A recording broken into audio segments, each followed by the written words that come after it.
Hola, j'espère que ça va toujours aussi bien. Normalement, cette vidéo sortira à 20h le 21 août. Le 21 août, qu'est-ce que je raconte moi? Le 21 septembre, si tout va bien. Bon, nous allons commencer. Donc, direction TPMP. Mais avant ça, n'oublie pas le petit like et commentaire pour le soutien et le référencement.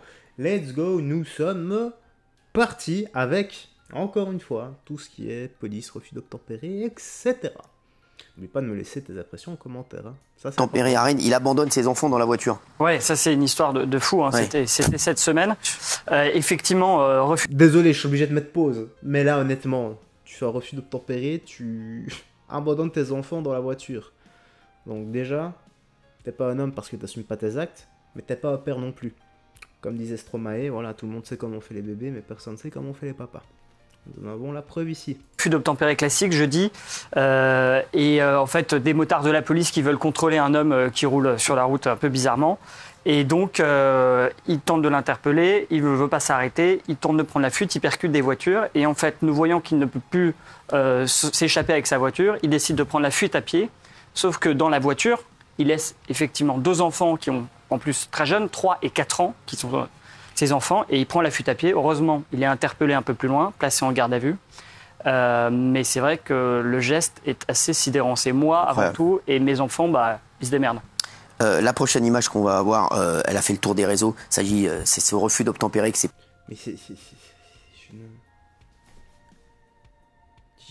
je n'ai pas les mots. Tu abandonnes tes enfants, la chair de ta chair. Tu n'as aucun amour pour eux, tout simplement.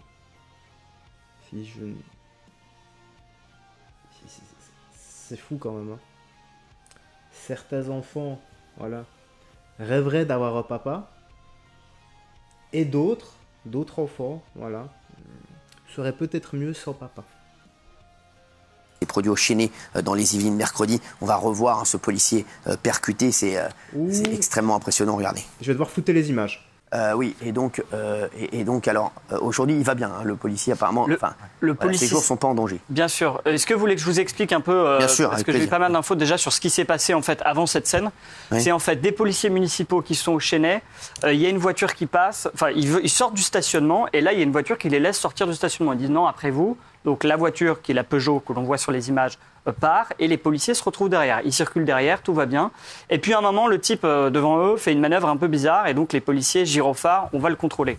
Il y a un premier contrôle qui est effectué, la voiture s'arrête, un policier descend, lui demande ses papiers, il n'en a pas, lui demande les papiers de la voiture, il n'en a pas. Et en fait, le policier tourne la tête et là, la voiture repart à toute blinde. Course-poursuite au Chénet. Et finalement, la voiture que l'on voit sur les images se retrouve coincée dans une impasse. Les policiers tentent de bloquer l'impasse avec leur véhicule et c'est à ce moment-là qu'un des policiers municipaux dégaine son arme de service pour figer la situation et se protéger puisque si la voiture revient sur lui. Et en fait, le conducteur à ce moment-là se dit bah moi je m'en fous, je fonce quand même. Et le policier n'a pas tiré mais du coup il a été percuté. Et ok. Et du coup, parce que je sais qu'on l'a chopé, il me semble qu'on a attrapé la personne. Du coup, qu'est-ce que cette personne va avoir? C'est quoi sa défense? Quelle va être sa défense? J'y ai pas fait exprès. Je l'avais pas vu. Voilà, et encore des gens, voilà, qui vont dire non, c'est vrai, il l'avait pas vu, c'est que la 15e fois, tranquille. Voilà, donc tu vas être libre. Ah, je vous garantis que s'il y a ça, il y a de quoi réellement mais péter un câble dans ce monde. C'est plus rien ne m'étonne en fait, il y a vraiment plus rien qui ne m'étonne et... Je sais pas. Qu'est-ce qui manque? Comment ça se fait qu'on en est arrivé là? Comment on est arrivé à ce laxisme judiciaire total? Je sais pas, il y a 200 ans d'ici, pour des cas vachement moins graves que ça, disons que ton corps était séparé en deux. Donc tu avais ta tête d'un côté, ton corps de l'autre. Voilà. Et ici on a quoi? Une tape sur le toit, et parfois même quand tu vas en prison, c'est tranquille quoi. Incroyable. Alors, vous êtes procuré les échanges du chauffard interrogé par la police. Hein. Oui, exactement. Alors déjà, pour vous dire un peu ça va très mal se passer pour lui déjà pour plusieurs raisons. Ah. Donc cet homme, il a 23 ans, il est déjà très défavorablement connu de la police pour défaut de permis de conduire, des affaires de stupéfiants, un vol aggravé ou des violences sur conjoint.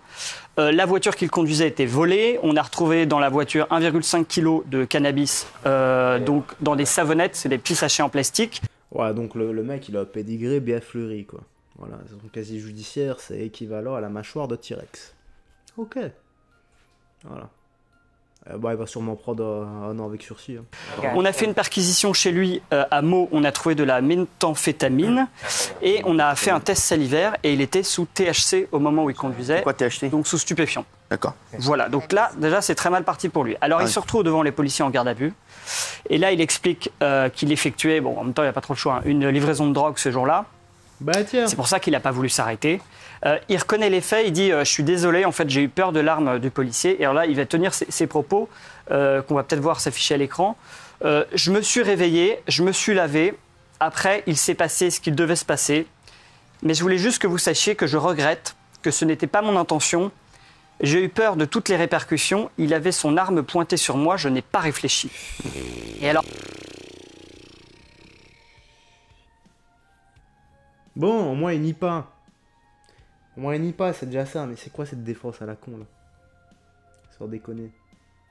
Dis juste la vérité, t'es juste un âne abruti. T'es une des premières espèces hybrides de notre race. Donc félicitations à toi, voilà, au croisement entre un âne et un être humain. Pour réagir comme ça. Alors après, ce qu'il dit, c'est intéressant, il parle de l'affaire Naël en fait. Ah! Il dit, j'ai pensé à l'histoire. Je pense qu'il était bien fait, non? Voilà, l'affaire Naël. Ah, voilà. Comment se dédouaner? Oui, vous avez tué Naël, j'avais peur, donc j'ai accéléré. Putain, mais foutez-moi ça au trou. Qui s'était passé avec Naël. J'ai vu un petit espace. J'ai cru que je pouvais passer. Je ne savais pas quoi faire. Je voulais m'excuser. C'est inadmissible. Il a une famille. Je ne suis pas un criminel. Je ne suis pas un tueur. Ce n'était pas mon intention de faire cela. Et d'ailleurs, il a dit qu'il était prêt à faire des excuses publiques envers le policier, bien sûr, mais aussi envers le maire de la ville de Chennai. Il reste bien dans le sens du poil, lui, hein? Bon, on va voir ce qui va se passer, mais bon, à mon avis, ça va être compliqué pour lui quand même. Bien sûr, bon, on l'espère en tous les cas. On va parler de cette affaire incroyable. Un homme découvre chez lui un cambrioleur récidiviste endormi. Ouais, alors cette histoire. Ça, c'est vraiment dingue. C'était dans la nuit de dimanche à lundi dernier, à Choisy-le-Roi. Il y a un pavillon dont le garage au rez-de-chaussée a été aménagé en studio. Et pendant... Bon, vous savez quoi? On va pas s'arrêter en si bon chemin, on va vite écouter ça ou non? Je sais pas, ou alors j'en fais une deuxième vidéo, tiens. Non, on va l'écouter vite fait. La nuit, ce studio est cambriolé. Il y a un homme qui rentre dans les lieux, qui fouille partout, qui met le bazar. Et le lendemain matin, vers 8h, le propriétaire des lieux, que j'ai eu au téléphone, se rend dans son studio pour prendre une brique de lait et la rapporter à son fils à l'étage. Et en fait, il doit être un peu dans les vapes, il vient de se réveiller, donc il ne voit pas qu'il vient de se faire cambrioler.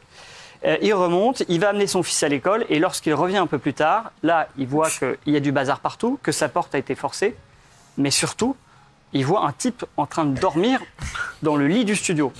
Donc là, il est stupéfait, évidemment, il appelle la police, il comprend que c'est le cambrioleur. La police lui dit « touchez rien surtout pour qu'on garde les traces ». Les policiers arrivent, essayent de le réveiller, il ne se réveille pas. En fait, il était probablement drogué, donc il était dans les vapes.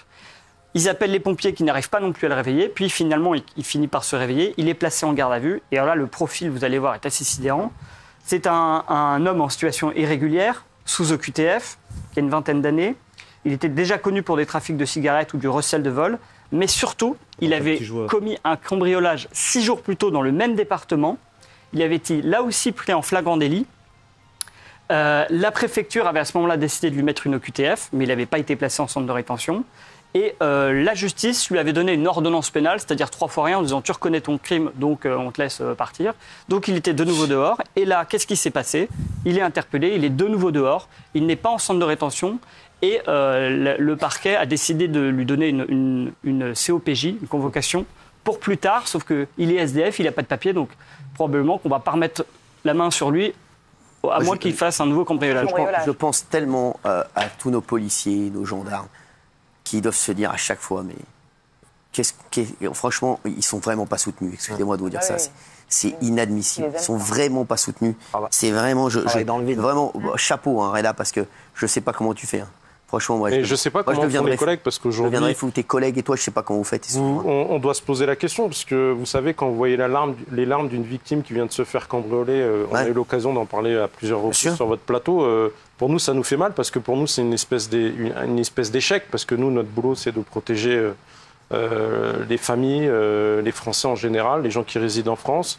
Et puis, donc nous, on fait notre partie du boulot, on met à disposition de la justice l'individu. Et au final, dans ce type d'affaires ou dans toutes les autres affaires, au final, vous voyez que ça ne suit pas derrière. C'est ça. Et du coup, on se retrouve encore, nous, confrontés à ces mêmes individus. Mais Reda, je sais, c'est incroyable. Moi, ça me rend fou tous les jours. Merci à Maury. On va partir notre affaire dans 2 secondes, parce que moi, j'ai une révélation. Truc de barge, encore. C'est un truc de barge. Il y a 2 histoires, c'est juste abusé, là. Voilà. On verra avec la première, hein, parce que la deuxième, voilà, c'est du laxisme judiciaire encore, même si c'est un petit joueur. Mais le premier, voilà, j'espère que là, ils vont sévir et craquer dedans. Hein. En tout cas, petite news actu se termine ici, voilà. Dis-moi dans l'espace commentaire ce que tu penses de tout ça. Paix, amour, santé, discipline, la vraie. Promets-toi de toi, des gens que tu aimes. On se voit la prochaine pour d'autres vidéos. Bye bye. Fais très attention à toi.